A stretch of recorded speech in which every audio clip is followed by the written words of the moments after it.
Price the Lord. அப்பா பிதாவே உமக்கு ஸ்தோத்திரம். அன்பின் தகப்பனே உமக்கு ஸ்தோத்திரம். இயேசு கிறிஸ்துவே உமக்கு ஸ்தோத்திரம். பரிசுத்த ஆவியானவரே உமக்கு ஸ்தோத்திரம். திரியேக தேவனே உமக்கு ஸ்தோத்திரம். சர்வ வல்லமை உள்ளவரே உமக்கு ஸ்தோத்திரம். ஒருவரும் சேரக்கூடாத ஒளியில் வாசம் பண்ணுகிறவரே ஸ்தோத்திரம். எங்களுக்காக தன்னையே தாழ்த்தி இந்த உலகிற்கு வந்து மனிதனாய் அவதரித்தவரே உமக்கு ஸ்தோத்திரம். எங்களுக்காக சிலுவையை ஏற்றுக்கொண்டீரே உமக்கு ஸ்தோத்திரம். எங்களுக்காக கசையடிகளையும் ஆணிகளையும் முள்முடியையும் ஏற்றுக்கொண்டீரே உமக்கு ஸ்தோத்திரம். எங்களுக்காக மீண்டும் வரப்போகிறவரே உமக்கு ஸ்தோத்திரம். எங்களுக்காக வாசஸ்தலத்தை ஆயத்தப்படுத்தி கொண்டிருக்கிறவரே உமக்கு ஸ்தோத்திரம். எங்களுக்கு வழிகாட்டுவதற்காக பரிசுத்த ஆவியானவரை எங்களோடு இருக்க வைத்தவரே உமக்கு ஸ்தோத்திரம். எங்களை கரம் பிடித்து வழிநடத்த எங்கள் கால்களுக்கு ஒளியாயிருக்க உமது வார்த்தையை எங்களுக்கு தந்ததற்காக உமக்கு ஸ்தோத்திரம். நாங்கள் வலதுபுறத்திலும் இடதுபுறத்திலும் சாயாமல் நேராக நடக்க எங்களுக்கு நல்ல ஒரு வார்த்தைகளை கொடுத்த கிருபைக்காக உமக்கு ஸ்தோத்திரம். எங்களுக்கு நல்ல ஞானத்தையும் மனோவிருத்தியையும் அப்பா பகுத்தறியும் அந்த புத்தியையும் நீங்க எங்களுக்கு கொடுத்த கிருபைக்காக உமக்கு ஸ்தோத்திரம். இன்றைக்கும் எங்களுக்கு உமது வார்த்தையின் மூலம் கற்பித்துக் கொண்டிருக்கிற கிருபைக்காக உமக்கு ஸ்தோத்திரம். ஒவ்வொரு நாளும் காலையிலே உமது கிருபையை புதிதாக்கி எங்களோடு உறவாட ஏங்கிக் கொண்டிருக்கும் தேவனே உமக்கு ஸ்தோத்திரம். எங்களை அன்பு செய்யும் தேவனே, எங்களுக்காக தன் சொந்த மகனையே விட்டு கொடுத்த தேவனே உமக்கு ஸ்தோத்திரம். எங்களுக்காக எல்லாவற்றையும் ஆயத்தம் பண்ணி வைத்து எங்களை ஒவ்வொரு நாளும் வழிநடத்தி எங்களுக்காக ஆயத்தம் பண்ணி வைத்தவைகளை எங்கள் கண் காண செய்கிறவரே உமக்கு ஸ்தோத்திரம். உமக்கு கோடான கோடி ஸ்தோத்திரம். இத்தனை மகத்துவம் உள்ள தேவனுக்கு கோடான கோடி ஸ்தோத்திரம், ஸ்தோத்திரம், ஸ்தோத்திரம். எல்லாவற்றிலும் எல்லாமுமாக இருந்தவரே, இருப்பவரே, எல்லாவற்றையும் எல்லாவற்றாலும் நிறைத்தவரே, நிறைப்பவரே, ஸ்தோத்திரமே, ஸ்தோத்திரமே, மறவாமல் செலுத்துகிறேன். உயிர் பிழைத்தேன், உதவி பெற்றேன், உயிருள்ளவரை துதிப்பேன்.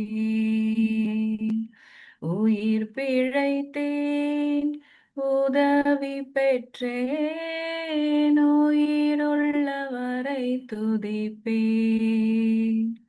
தகப்பனாக இதுவரையும் தோளின் மீதே சுமந்து வந்தீர். தகப்பனாக இதுவரையும் தோளின் மீதே சுமந்து வந்தீர். தந்தையும் தயவால் தாண்டினேன் வனாந்திரத்தை. தந்தையும் தயவால் தாண்டினேன் வனாந்திரத்தை. அரண்ட வேளை அன்னையை போல் இறுக்கமாக அணைத்து கொண்டீர். அரண்ட வேளை அன்னையை போல் இறுக்கமாக அணைத்து கொண்டீர். இருளெல்லாம் விலக்கினீரே, அழுகையை நிறுத்தினீரே. இருளெல்லாம் விலக்கினீரே, அழுகையை நிறுத்தினீரே.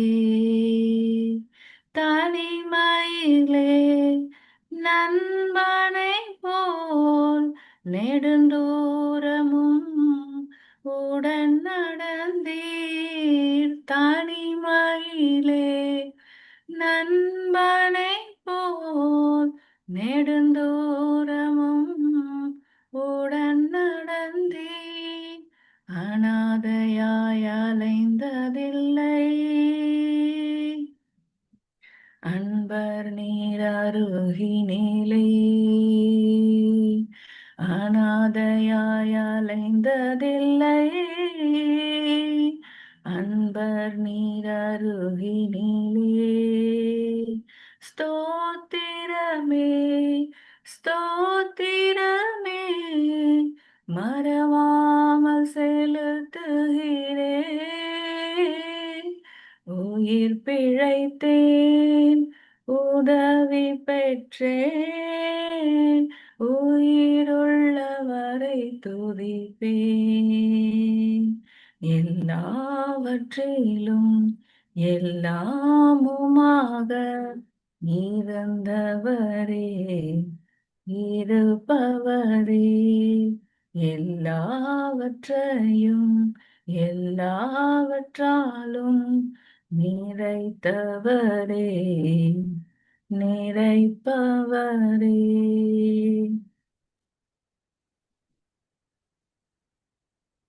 அடுத்த பாடல்.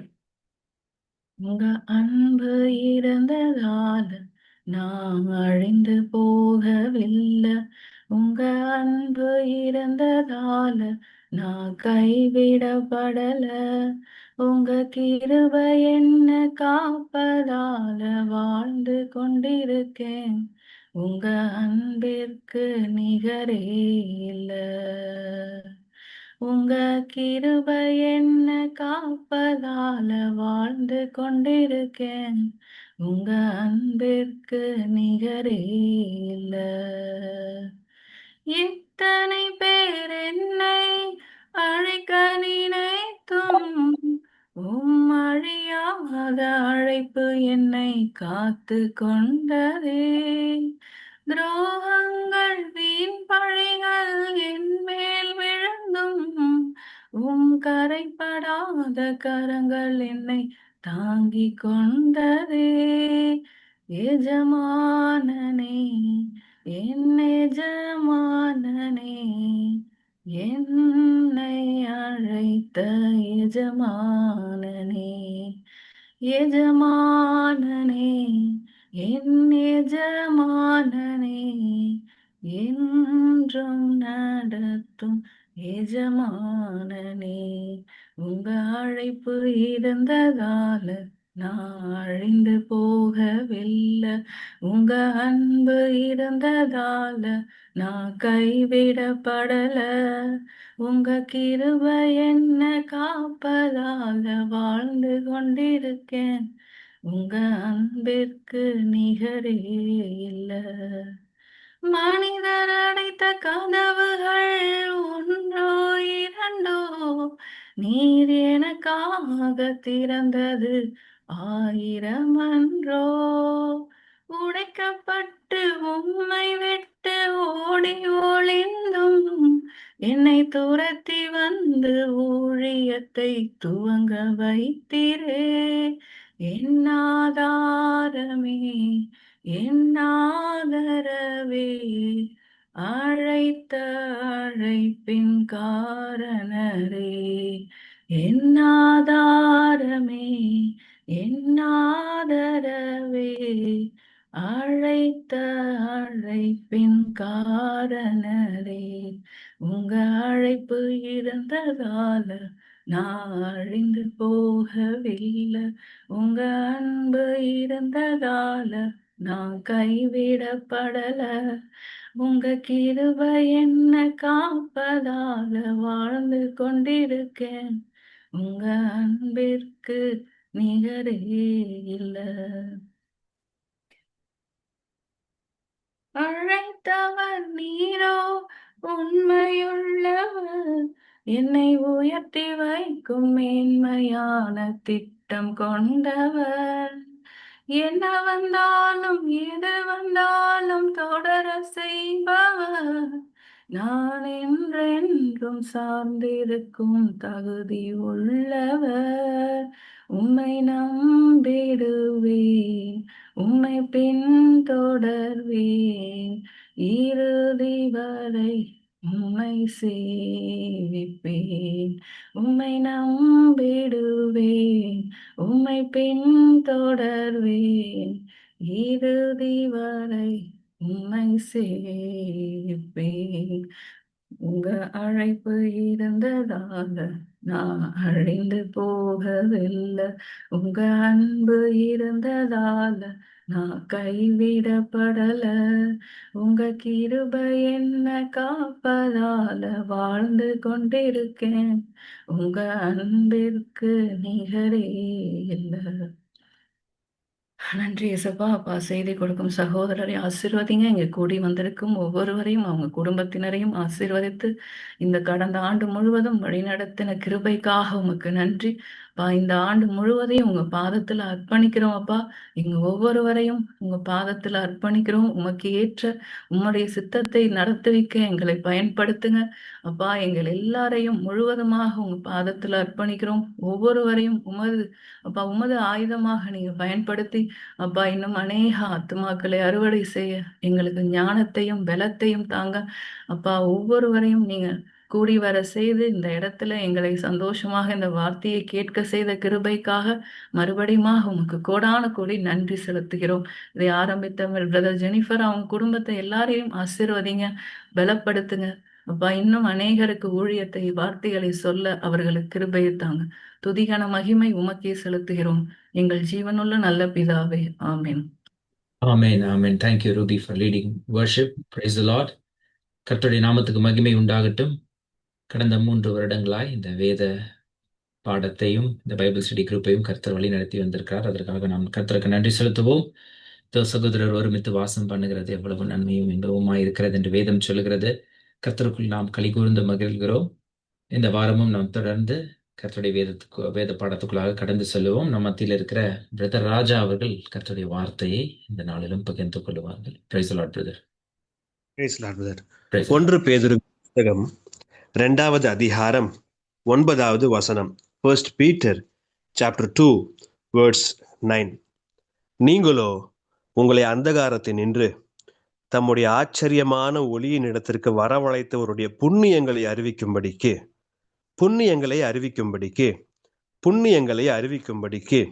தெரிந்து கொள்ளப்பட்ட சந்ததியாயும் ராஜரீகமான ஆசாரிய கூட்டமாயும் பரிசுத்த ஜாதியாயும் அவருக்கு சொந்தமான ஜனமாயும் இருக்கிறீர்கள்.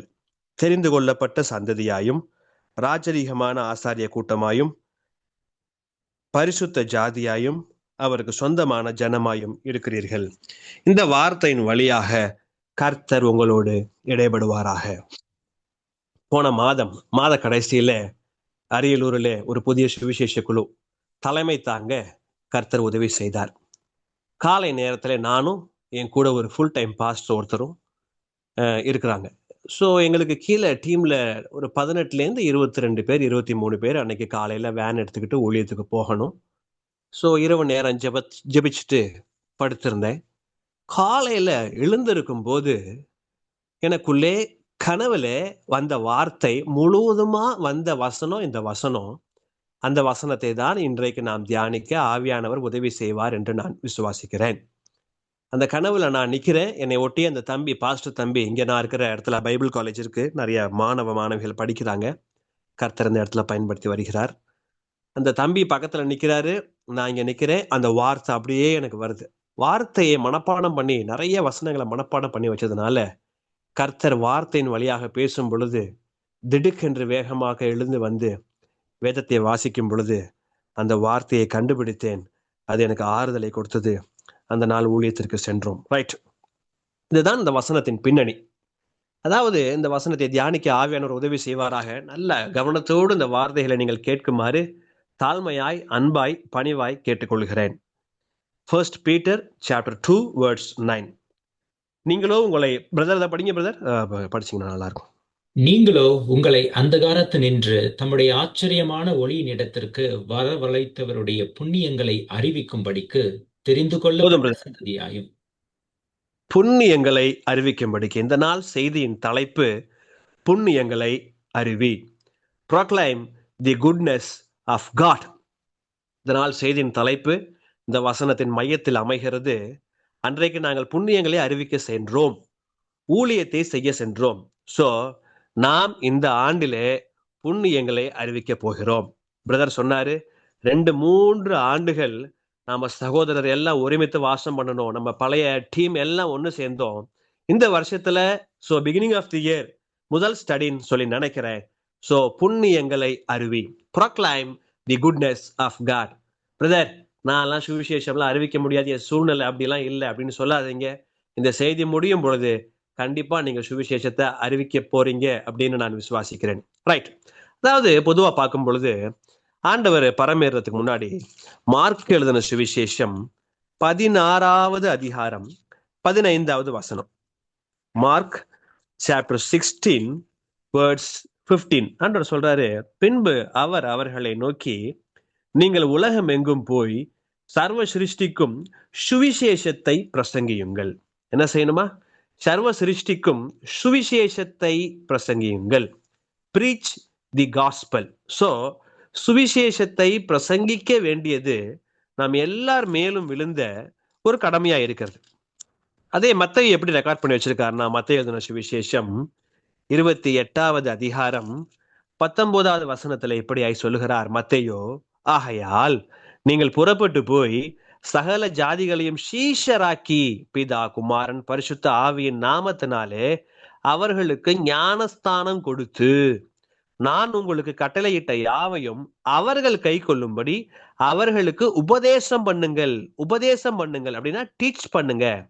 இதோ உலகத்தின் முடிவு பரிந்தும் சகல நாட்களிலும் நான் உங்களுடனே கூட இருக்கிறேன் என்றார். ஆமீன். ரைட். சோ மார்க் ரெக்கார்ட் பண்றப்ப இப்படியா ரெக்கார்ட் பண்றாரு, சுவிசேஷத்தை பிரசங்கியுங்கள்ங்கிறார்.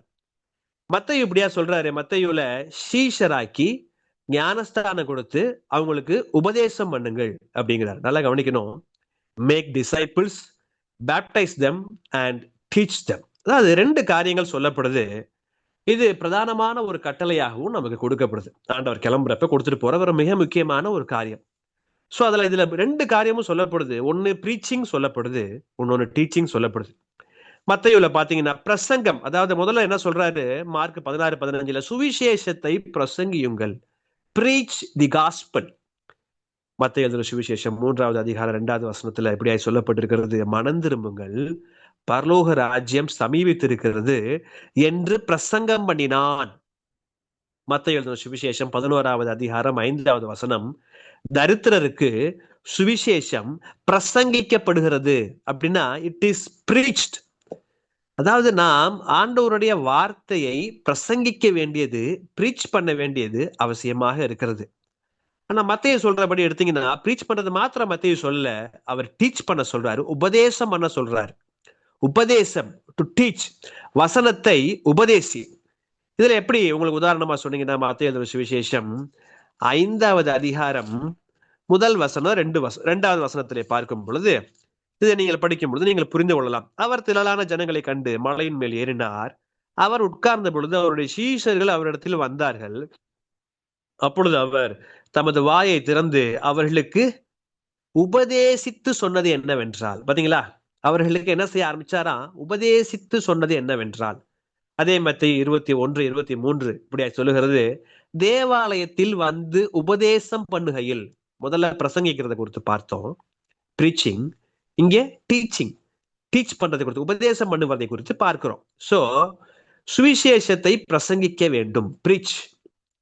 இந்த 2 வசனத்தையும் கம்பைன் பண்ணி நம்ம எடுத்தோம்னா, மார்க்லையும் மத்தேயுவும் சொல்ற வார்த்தையை கம்பைன் பண்ணி நம்ம எடுத்தோம்னா, சுவிசேஷத்தை பிரசங்கி, சீஷராக்கு, ஞானஸ்தானத்திற்கு நேராக வழிநடத்து, உபதேசம் பண்ணு, preach, make disciples, baptise and teach.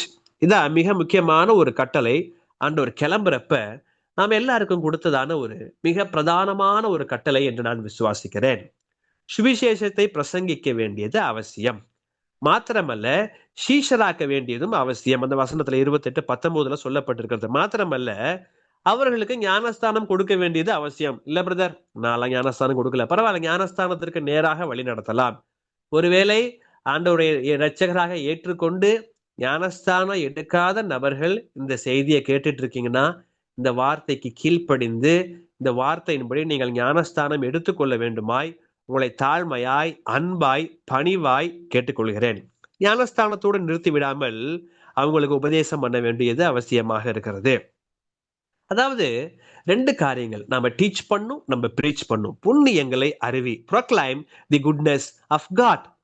உதாரணமா பாத்தீங்கன்னா, புதிய ஏற்பாட்டுல எபேசியருக்கு எழுதின நிருபம் எல்லாருக்கும் தெரியும். 4வது அதிகாரம் 12வது வசனம் 13வது வசனத்திலே பார்க்கும் பொழுது, சிலரை அப்போஸ்தலராகவும், சிலரை தீர்க்கதரிசிகளாகவும், சிலரை சுவிசேஷகராகவும், சிலரை மெய்ப்பராகவும், சிலரை போதகராகவும் ஏற்படுத்தினார். 5 types of ministries in the New Testament. இந்த 5ல பிரதர், இந்த 5 ஊழியம் இருக்கே, அப்போஸ்தல ஊழியம், தீர்க்கதரிசன ஊழியம், சுவிசேஷ ஊழியம், மெய்ப்பர் ஊழியம், போதகர் ஊழியம், இந்த 5 ஊழியம் இருக்கே பிரதர், இதுல எனக்கு எந்த ஊழியமும் கிடையாது பிரதர், நீங்க வேற எதுக்கு போய் இதை எங்கள்கிட்ட சொல்லிட்டு இருக்கீங்கன்னு நீங்க சொன்னீங்கன்னா, பவுல் சொல்ற ஒரு வார்த்தையை உங்களுக்கு நினைப்பூட்ட விரும்புகிறேன். இந்த வார்த்தையை கேட்டால் உங்களுக்கும் ஊழியம் உண்டு என்று நீங்கள் விசுவாசித்து உங்கள் வேலையை செய்ய தொடங்குவீர்கள். 2 Timothy chapter 4 verse 5, 2 தீமோத்தேயு 4:5 சொல்லுது, சுவிசேஷகனுடைய வேலையை செய். பவுல் அழகா சொல்றாரு, எப்பா சுவிசேஷகனுடைய வேலையை செய், உன்னுடைய ஊழியத்தை நிறைவேற்று. இதை கேட்டுக்கொண்டிருக்கிறதான தேவ பிள்ளைகளே, உங்களுக்கு எந்த ஊழியமே கொடுக்கப்படலன்னு நீங்க சொன்னீங்கன்னா, ஒண்ணு உங்க மைண்ட்ல வச்சுக்கோங்க, இந்த வசனம் உங்களுக்காக சொல்லப்படுது, சுவிசேஷகனுடைய வேலையை செய். அதாவது 2:9, 1 பேதுரு 2:9, ஒளியில் இருந்தால்தான் என்னால் ஊழியம் செய்ய முடியும், நீங்களோ உங்களை அந்தகாரத்தில் நின்று தம்முடைய ஆச்சரியமான ஒளியின் இடத்திற்கு வரவழைத்தவருடைய புண்ணியங்களை அறிவிக்கும்படிக்கு. சோ நான் ஒளியில் வந்தால்தான் புண்ணியங்களை அறிவிக்க முடியும். புண்ணியங்களை அறிவிப்பது என்றால் என்ன? ஆண்டவருடைய நாமத்தை, அவருடைய ரட்சிப்பை நான் மற்றவர்களுக்கு சொல்லுவது, சீஷராக்குவது, பிரசங்கிப்பது, உபதேசிப்பது, மனம் திரும்புவதற்கு ஏதுவான காரியத்தை அவர்கள் உள்ளத்திலே விதைப்பது, இது எல்லாமே புண்ணியங்களை அறிவிப்பதற்கு சமம். அதைத்தான் வசனத்திலே சொல்லுகிறார். எபேசியர் 5வது அதிகாரம் 8வது வசனத்திலே சொல்லுகிறார், முற்காலத்தில் நீங்கள் அந்தகாரமாய் இருந்தீர்கள், இப்பொழுதோ கர்த்தருக்குள் வெளிச்சமாய் இருக்கிறீர்கள், வெளிச்சத்தின் பிள்ளைகளாய் நடந்து கொள்ளுங்கள். வெளிச்சத்தின் பிள்ளைகளாய் நடந்து கொள்ளுங்கள். வெளிச்சத்தின் பிள்ளைகளாய் நீங்கள் நடந்து கொண்டால் மாத்திரமே உங்களால் புண்ணியங்களை அறிவிக்க முடியும். நீங்கள் வெளிச்சத்தின் பிள்ளைகளாய் இல்லாமல் அந்தகாரத்தில் இருந்தீர்கள் என்றால் புண்ணியங்களை அறிவிக்க முடியாது. நாம் பார்த்த மத்தேயுவிலே சொல்லப்பட்ட, மார்க்கிலே சொல்லப்பட்ட வார்த்தையும் மத்தேயுவிலே சொல்லப்பட்ட வார்த்தையும் கலந்து ஒரு கலவையாய் எடுக்கும் பொழுது, கடைசியான கட்டளை சுவிசேஷத்தை பிரசங்கிப்பது, கடைசியான கட்டளை சீஷராக்குவது, கடைசியான கட்டளை ஞானஸ்தானத்திற்கு நேராக வழி நடத்துவது, கடைசியான கட்டளை உபதேசிப்பது. நானே ஞானஸ்தானம் எடுக்காமல் மற்றவர்களை சீஷராக்குவது, மற்றவர்களுக்கு உபதேசிப்பது, அது கூடாத காரியம். ரைட்? அதாவது ஸ்பிரிச்சுவல் கொலஸ்ட்ரால். நான் பாக்குறப்ப அன்னைக்கு எனக்குள்ள ஒரு யோசனை, டாக்டர்கிட்ட போறப்ப கொலஸ்ட்ரால் செக் பண்ணா என்ன வருது பாத்தீங்கன்னா, பிரதர் கொலஸ்ட்ரால் லெவல் ஜாஸ்தியா இருக்கு, எவ்வளவு இருக்கு, 200 இருக்கணும், எவ்வளவு இருக்கு பிரதர், 260 போயிருச்சு, யோ என்னையா 260 வரைக்கும் விட்டுட்டா, அப்படி என்ன பண்ண, ஒன்னும் செய்யறது இல்லையா, எக்ஸசைஸ் செய்யறது இல்லையா, எண்ணெய குறை, கறியை குறை, இப்படின்னு சொல்லி சில அட்வைஸ் கொடுக்குறாங்க டாக்டர்ஸ். சரி பரவாயில்ல அப்படின்னு பார்த்தா, குட் கொலஸ்ட்ரால், பேட் கொலஸ்ட்ரால், அதுக்குள்ள இன்னும் கொலஸ்ட்ரால 2ஆ பிரிக்கிறாங்க, good cholesterol, bad cholesterol. Good cholesterol நல்லா இருந்தாலும் பரவாயில்ல, பேட் கொலஸ்ட்ரால் அதிகமா போனா அது ரொம்ப கேடா போயிடுச்சு. திடீர்னு பார்த்தா அன்எக்ஸ்பெக்டடா செக் பண்றப்ப பேட் கொலஸ்ட்ரால் ரொம்ப அதிகமா போச்சு எனக்கு. அதாவது ஒரு 80 பாயிண்ட் கிட்ட நார்மல் ரேஞ்சில இருந்து 80 பாயிண்ட் ஜாஸ்தி ஆயிடுச்சு. உடனே ரொம்ப தீவிரமா 45 நாள், ஏற்கனவே உடம்பெல்லாம் குறைஞ்சிருச்சு, 45 நாள் ஓட்ஸ் அது இதுன்னு சாப்பிட்டு அகைன் செக் பண்ணா பாதிக்கு பாதி இறங்கிருச்சு. ரைட்? உடம்புல இருக்கிற கொழுப்பை குறைக்கிறதுக்கு ஓட்ஸ் சாப்பிடலாம், அரிசியை குறைக்கலாம், கறியை குறைக்கலாம், எண்ணெயை குறைக்கலாம், இன்னும் சாப்பாட்டு வழியா குறைக்கலாம், எக்ஸசைஸ் பண்ணலாம், வாக்கிங் போகலாம். இப்ப நான் என்ன சொல்ல வரேன்னா, நிறைய பேர் ஸ்பிரிச்சுவல் கொலஸ்ட்ரால்ல நிரம்பி இருக்கிறாங்க. அவங்களுக்கு நீங்க சாப்பிடுற ரோசுவா ஸ்டேட்டின் மாத்திரை போட்டா பத்தாது, அவர்களே தங்களை மாற்றிக்கொள்ள வேண்டியது அவசியம். Brother, what do you mean by spiritual cholesterol?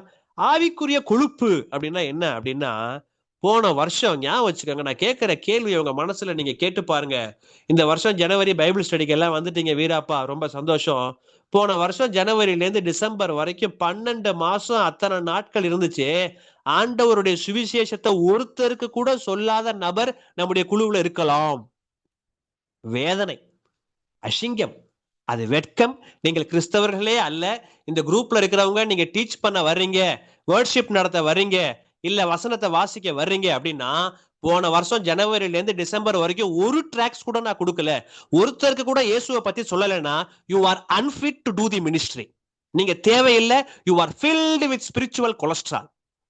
Brother, நான் கொடுக்குறேன், நான் தசமபாகம் கொடுக்குறேன், அங்க போறேன், இங்க போறேன், ஊழியம் செய்யறேன், இத்தனை சபையில பிரசங்கம் பண்றேன். போய் உங்க பாஸ்டரை கேளுங்க, போய் உங்க பாஸ்டரை போய் கேளுங்க. பாஸ்டர், போன வருஷம் ஜனவரியில இருந்து டிசம்பர் வரைக்கும் பாஸ்டர் எத்தனை பேருக்கு நீங்க புது ஆத்மாக்கு சுவிசேஷம் அறிவிச்சீங்கன்னு கேளுங்க. நான் எத்தனை டீமை உருவாக்குனேன், என் சபையில எத்தனை பேரை அனுப்புனேன், அதெல்லாம் எனக்கு சொல்லாதீங்க. நீங்க உங்க கையால எத்தனை பேருக்கு ட்ராக்ஸ் கொடுத்தீங்க, இல்ல இயேசுவை பத்தி ஒருத்தருக்காக சொன்னீங்களான்னு கேளுங்க. இல்ல நான் சொல்லலன்னு சொன்னார்னா அவரை அடுத்த வாரம் உங்க சபையில மேடையில ஏறாதீங்கன்னு சொல்லுங்க. Unfit, unfit, unfit. சும்மா சத்தியத்தை வாங்குறது, உள்ள போடுறது, கொழுப்பு கொழுப்பு அதிகமா இருக்கு. உபதேசம் பண்றது, டீச் பண்றது, ப்ரீச் பண்றது, மற்றவங்களுக்கு சொல்றது. வருஷத்துல ஒருத்தருக்கு கூட சுவிசேஷம் சொல்லாத ஒரு நபர் அவங்க யூஸ்லெஸ். நானும் அவங்கள மதிக்கவே மாட்டேன். அவங்க பிரசங்கம் பண்ண வந்தாங்கன்னா எந்திரிச்சு போன்ற வேணாம். தனி இல்லை, புண்ணியங்களை அறிவி, proclaim the good news. வேதனையா இருக்கு. சில சபைகளுக்கு போனீங்கன்னா இந்த சபைகள்ல பாத்தீங்கன்னா ரொம்ப மம்மதையில அமர்ந்திருப்பாங்க. எல்லாருமே போதகர்களா இருப்பாங்க, எல்லாருமே தெரிந்தவங்களா இருப்பாங்க. நாங்களாம் எத்தனை வருஷம் விசுவாசி, 20 வருஷம், 30 வருஷம், 40 வருஷம் விசுவாசியும்பாங்க. ஒவ்வொரு வாரம் ஒவ்வொருத்தவங்க பிரசங்கம் பண்ணுவாங்க. பாஸ்டருக்கு முடியலன்னா எல்லாரும் மாறி மாறி பிரசங்கம் பண்ணுவாங்க. முத்தி இருக்கும் சபை. ஆனா அந்த சபையில பிரசங்கத்துக்கு போய் நீங்க போய் பிரசங்கம் பண்ணீங்கன்னா அவங்களுக்கு மார்க் போடுவாங்க. பரவாயில்ல, பிரதர் நல்லா பேசுறாரு, இவருக்கு 80 மார்க் போடுங்க, இவருக்கு 90 போடுங்க, அவருக்கு 60 தான் போடுங்க. யாருக்கு தேவையா ஒரு மார்க்? அந்த சபை விசுவாசியை போய் கேளுங்க. யோ, ஜனவரியில இருந்து டிசம்பர் வரைக்கும் எத்தனை பேருக்கு நீ நற்செய்தி அறிவிச்சேன்னு கேளுங்க. ஒரு ஆத்மா கூட அறிவிச்சிருக்க மாட்டான். அந்த தெண்டச்சோறு மத்தவங்களுக்கு மார்க் போட்டே பரலோகத்துக்கு போக மாட்டான். Useless fellows. நீ கிறிஸ்தவனா, நீ கிறிஸ்தவளா, ஆண்டவரை குறிச்சு ஒருத்தருக்கு கூட ஒரு வருஷத்துல சொல்லலையா? Waste, unfit, unfit. நான் என் மனைவி கிட்ட சொல்லிக்கிட்டு இருந்தேன். என் மனைவி சொல்லுது என்கிட்ட, நீங்க ஆம்பளை வெளியே போறீங்க வர்றீங்க, நான் என்ன செய்யறது, நான் வீட்டுல தானே இருக்கிறேன் அப்படின்னு வீட்டுல வேலை செய்யற ஆளுக்கு மட்டும் நற்செய்தி அறிவிச்சுட்டு விட்டுருச்சு. அது ஒரு ட்ராக்ஸை கொடுத்துட்டு. நான் என்ன சொல்றேன், வீட்டு ஆளுங்க வெளியில போகலனாலுமே கணவனா இருக்கிற ஒரு ஆம்பளை ஒரு மாசத்துக்கு குறைஞ்சது ஒரு 5 பேருக்காவது இயேசுவை பத்தி சொல்லுங்க. எவ்வளவு பிரச்சனைகள் இருக்கு தெரியுமா? இப்ப நமக்கு லைவ்ல ரெக்கார்ட் ஆகுது, இது யூடியூப்ல வருது. நிறைய விஷயங்கள் என்னால வெளியே ஃப்ரீயா பேச முடியல. எவ்வளவு பிரச்சனைகள், எவ்வளவு காரியங்கள் இருக்கு தெரியுமா? போன வாரம் ஒரு சபைக்கு பிரசங்கத்துக்கு போறேன். ஃபர்ஸ்ட் வீக் ஜனவரி. நானும் என்னுடைய மகனும் என்னுடைய இளைய மகளும் போறோம். போகும் பொழுது அழகா மோகன் சியானுடைய புக்கு 10 ரூபாய்க்கு புக்கு விட்டுருக்காரு. நிறைய புக்ஸ் இருக்கு. உங்கள் பிரணப்பிரச்சனை மாறும், கவலையை மேற்கொள்வது எப்படி, ரட்சிக்கப்பட நான் எல்லாம் செய்ய வேண்டும், நல்ல தகப்பனே. அந்த புக்கு ஒரு சின்னதா இருக்கும், அழகா ஹேண்டியா கலர்ஃபுல்லா இருக்கும். அந்த 10 ரூபா புக்கு. அந்த 10 ரூபா புக்கு நடுவில் இயேசுவானவர் இணையற்றவரா அப்படிங்கிற ஒரு ட்ராக்ட். அது எங்க வாங்கினதுன்னா ஸ்டான்லி பிரதர், உங்களுக்கு எதுதான் தெரியும், பிளஸிங் யூத் மிஷன் வேலூர். அது கூட அவருடைய இன்னொரு ட்ராக்ட் விடுதலை நற்செய்தி. ஒரு புக்கு 2 ரூபா, ஒரு ட்ராக்ட் 2 ரூபா. இதெல்லாம் சேர்த்து இந்த புக்குக்குள்ள அது ரெண்டையும் வச்சு ஒரு 5 பேருக்கு கொடுத்தோம். ஒண்ணு பெருசா செய்யல, டீ குடிக்கிற இடத்துல கொடுத்தது. அங்க ஒரு சிஸ்டர் இருந்தாங்க, என் சின்ன பாப்பா விட்டு கொடுத்தேன். அவங்களுக்கு அவ்வளவு சந்தோஷம், சிரிச்சுட்டு பாய் சொல்றாங்க. கார்ல டோல்கேட்ல கொடுத்தோம். அதாவது நமக்குள்ளே அது பத்தி எரிஞ்சு கொண்டே இருக்க வேண்டும். காரை திறந்தா காருக்குள்ள ட்ராக்ஸ் இருக்கணும், பைபிள் இருக்கணும், புக் இருக்கணும். ஒரு மாசத்துக்கு குறைஞ்சது 5 பேருக்காவது நீங்க சொல்லலைன்னா உங்க வீட்டுக்கார விட்டு பெட்ரோல் போட்டா பெட்ரோல் பங்க்ல கொடுக்க சொல்லுங்க. அங்க எதிர்ப்பு இருக்காது. எங்க எதிர்ப்பு இல்லையோ அங்க கொடுக்கணும். கர்த்தருக்காக காரியங்களை சாதிக்காத நீங்கள் வேதத்தை எடுத்துக்கொண்டு பிரசங்கிப்பதும் வேதத்தை உபதேசிப்பதும் கர்த்தருக்கு பிரியமாயிருக்குமோ? யோசிச்சு பாருங்க. புண்ணியங்களை அறிவீர், proclaim the goodness of God. சபையில வளர்ந்து இருப்பாங்க, பெருகி இருப்பாங்க, ஆனா காஸ்பல் ஒர்க்குங்கிறதே இருக்காது. ஒரு தடவை பாஸ்டர் தன்ராஜ் சொன்ன வார்த்தை, எங்களுக்கு ஞானஸ்தானம் கொடுத்த போதகர் அவர் சொன்ன வார்த்தை, ஆண்டுகளுக்கு முன்னாடி 30 வருஷமாவது இருக்கும்னு நினைக்கிறேன், சொன்ன வார்த்தை எனக்கு நினைவுக்கு வருகிறது. A disciple of Christ should make another a disciple. மறக்கவே முடியாத அந்த வார்த்தை. அதாவது திஸ் இவாஞ்சலிஸ்ட் பிரதர் எங்க சபையில போனப்ப என்னை ரொம்ப ஒரு முக்கியமான ஒரு மெம்பர் ஆக்கி ஒரு அவங்க போர்டு மீட்டிங்ல வச்சிருந்தாங்க. எல்லாத்துக்கும் அவங்கவுங்க பேருக்கு முன்னாடி பிரதர் இது பிரதர்னு போட்டிருந்தாங்க. ஆனா எங்க பாஸ்டர் எனக்கு அந்த சேர்ல என் பேரை எழுதி ஒட்டிட்டு என் டேபிள்ல வைக்கிறப்ப என் தண்ணி பாட்டிலுக்கு பக்கத்துல அந்த ஸ்டாண்ட்ல இவாஞ்சலிஸ்ட் ராஜான்னு போட்டிருந்தாங்க. நான் என்ன சொல்ல வரேன் உங்களுக்குன்னா, இவாஞ்சலிஸ்ட் அப்படின்னா எப்படி உங்களுக்கு சொல்றதுன்னா, டாக்டர் இவாஞ்சலிஸ்ட், டீச்சர் இவாஞ்சலிஸ்ட், பேங்கர் இவாஞ்சலிஸ்ட், பிளம்பர் இவாஞ்சலிஸ்ட், ஏன் இன்னும் சொல்ல போனா பாஸ்டர் இவாஞ்சலிஸ்ட். இதுதான் முறை. அதாவது சுவிசேஷகனுடைய வேலையை செய். சீஷர்கள் எவ்வளவு, அதாவது சீஷர்கள், அநேக சீஷர்கள் ஆண்டவருக்காக நம்ம முதல்ல பிலீவர்ங்கிற கேட்டகரியில இருக்கணும். அடுத்து சீஷர்களாய் மாற வேண்டியது அவசியம். அப்போஸ்தலர்ல பாத்தீங்கன்னா பல வார்த்தைகள் சீஷர்கள்ங்கிற வார்த்தை பயன்படுத்தப்பட்டிருக்கிறது. சோ புண்ணியங்களை அறிவி, proclaim the goodness of God. ஏதாவது ஒரு விதத்துல நீங்க புண்ணியங்களை அறிவிக்க வேண்டும். உங்களால முடியல அப்படின்னா புண்ணியங்களை அறிவிக்கிறதுக்கு, ஊழியத்திற்கு போறதுக்கு தேவையான பணத்தையாவது நீங்க கொடுங்க. உங்க சார்பா ஒரு வேனை வாடகைக்கு எடுத்து உங்க சார்பா ஆட்களை அனுப்பி உங்க சார்பா சாப்பாடு போடலாம். நீங்க டிராக்ஸ் வாங்கி கொடுங்க. உங்களுக்கு அப்படி யாரும் அனுப்பணும்னு தெரியலன்னா எனக்கு போன் பண்ணுங்க, ஜெனிஃபர்ட்ட என் நம்பரை வாங்குங்க, நான் உங்களுக்கு ஆட்களை ஏற்படுத்தி தர்றேன். ஊழியம் செய்வதற்கு ஆட்கள் உண்டு. நாம காசு கொடுத்து வேனை ஏற்பாடு பண்ணி சாப்பாடு கொடுத்தா எளிமையான நபர்கள் ஆண்டவருக்காக ஓட ஆயத்தமாக இருக்கிறார்கள். உங்களால் செய்ய முடியவில்லை என்றால் பணத்தின் வழியாகவாவது தேவனுடைய ஊழியத்தை நிறைவேற்றுங்கள். ரைட். இந்த வசனத்திலே பார்க்கும் பொழுது மீண்டும் இந்த வசனத்திற்கு வருகிறோம். 1 Peter chapter 2 verse 9. அதுல 4 காரியம் சொல்லப்படுது. நீங்களோ உங்களை அந்தகாரத்தை நின்று நம்முடைய ஆச்சரியமான ஒரியில் இடத்திற்கு வரவழைத்தவருடைய புண்ணியங்களை அறிவிக்கும்படி, to proclaim the good news. 4 காரியம் சொல்லப்படுது. இந்த 4 மிக முக்கியமான காரியங்கள். இதன் வழியாக ஆவியானவர் உங்களோடு இடைபடுவாராக. தெரிந்து கொள்ளப்பட்ட சந்ததியாயும், 2வது ராஜரீகமான ஆசாரிய கூட்டமாயும், 3வது பரிசுத்த ஜாதியாயும், 4வது அவருக்கு சொந்தமான ஜனமாயும் இருக்கிறீர்கள். 4 காரியங்களை சுருக்கமாய் உங்கள் மத்தியில வைத்து போக விரும்புகிறேன். முதல் காரியம் என்ன சொல்லப்பட்டிருக்கு? தெரிந்து கொள்ளப்பட்ட சந்ததியாயும். So you are a chosen people. Point number 1, தெரிந்து கொள்ளப்பட்ட சந்ததி, chosen people. தேவ பிள்ளைகளே, இந்த வார்த்தையை கேட்டுக்கொண்டிருக்கிறதான தேவ பிள்ளைகளே, ஆண்டவருக்காக ஊழியமே செய்யாமல் இருக்கிற தேவ பிள்ளைகளே, இந்த ஆண்டு முதல் ஆண்டவருக்காக நீங்கள் சுவிசேஷத்தை அறிவிக்க அல்லது அறிவிக்கிறதற்கு ஏதுவான காரியங்களை செய்ய கர்த்தர் இந்த வார்த்தையின் வழியாக உங்கள் உள்ளத்திலே இடைபடுவாராக. தெரிந்து கொள்ளப்பட்ட சந்ததி, chosen people.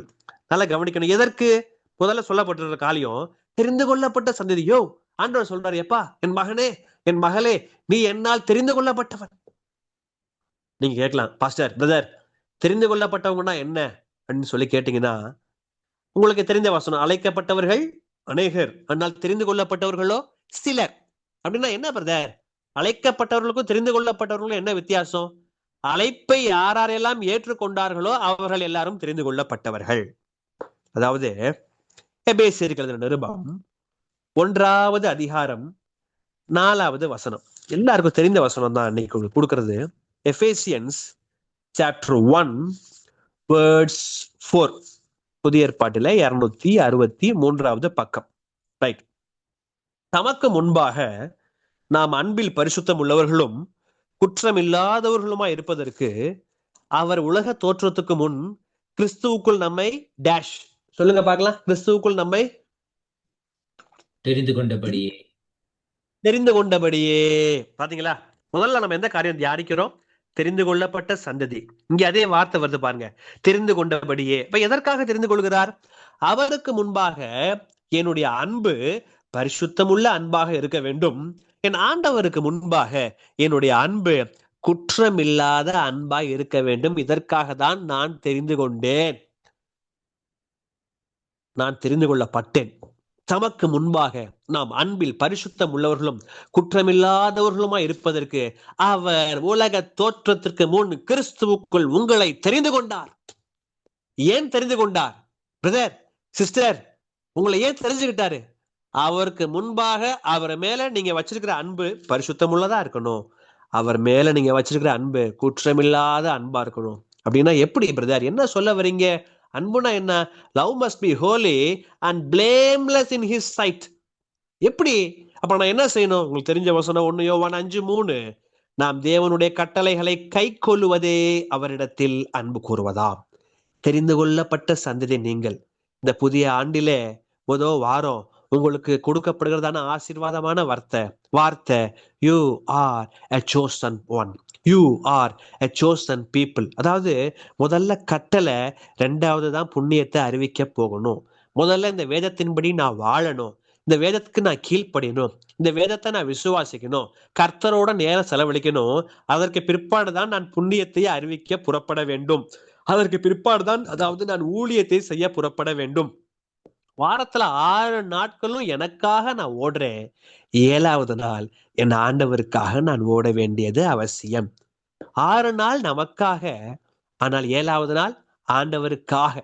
6 நாட்கள் நம்ம வித்து கர்த்தரோட இருக்கிறோம், ஆனா 7வது நாள் கர்த்தருக்காக ஏதாவது காரியத்தை நடப்பிக்க வேண்டியது அவசியமாக இருக்கிறது. அதாவது 2 பேரை கர்த்தர் தெரிந்து கொள்கிறார். உங்களுக்கு எல்லாம் தெரிஞ்சதான ஒரு வார்த்தை, அதாவது அப்போஸ்தலர் நடபடிகள், தி ஆக்ட்ஸ் ஆஃப் தி அப்போஸ்டல்ஸ் 9வது அதிகாரம் 15வது வசனம். அப்போஸ்தலர் 9:15. கவனிங்க, நான் வாசிக்கிறேன். அதற்கு கர்த்தர், நீ போ, அவன் புறஜாதிகளுக்கும் ராஜாக்களுக்கும் இஸ்ரவேல் புத்திரருக்கும் என்னுடைய நாமத்தை அறிவிக்கிறதற்காக நான் தெரிந்து கொண்ட பாத்திரமா இருக்கிறான். என்னவா? நான் தெரிந்து கொண்ட பாத்திரமா இருக்கிறான். யாரு? பவுலை குறிச்சு சொல்லப்படுது. பாத்தீங்களா?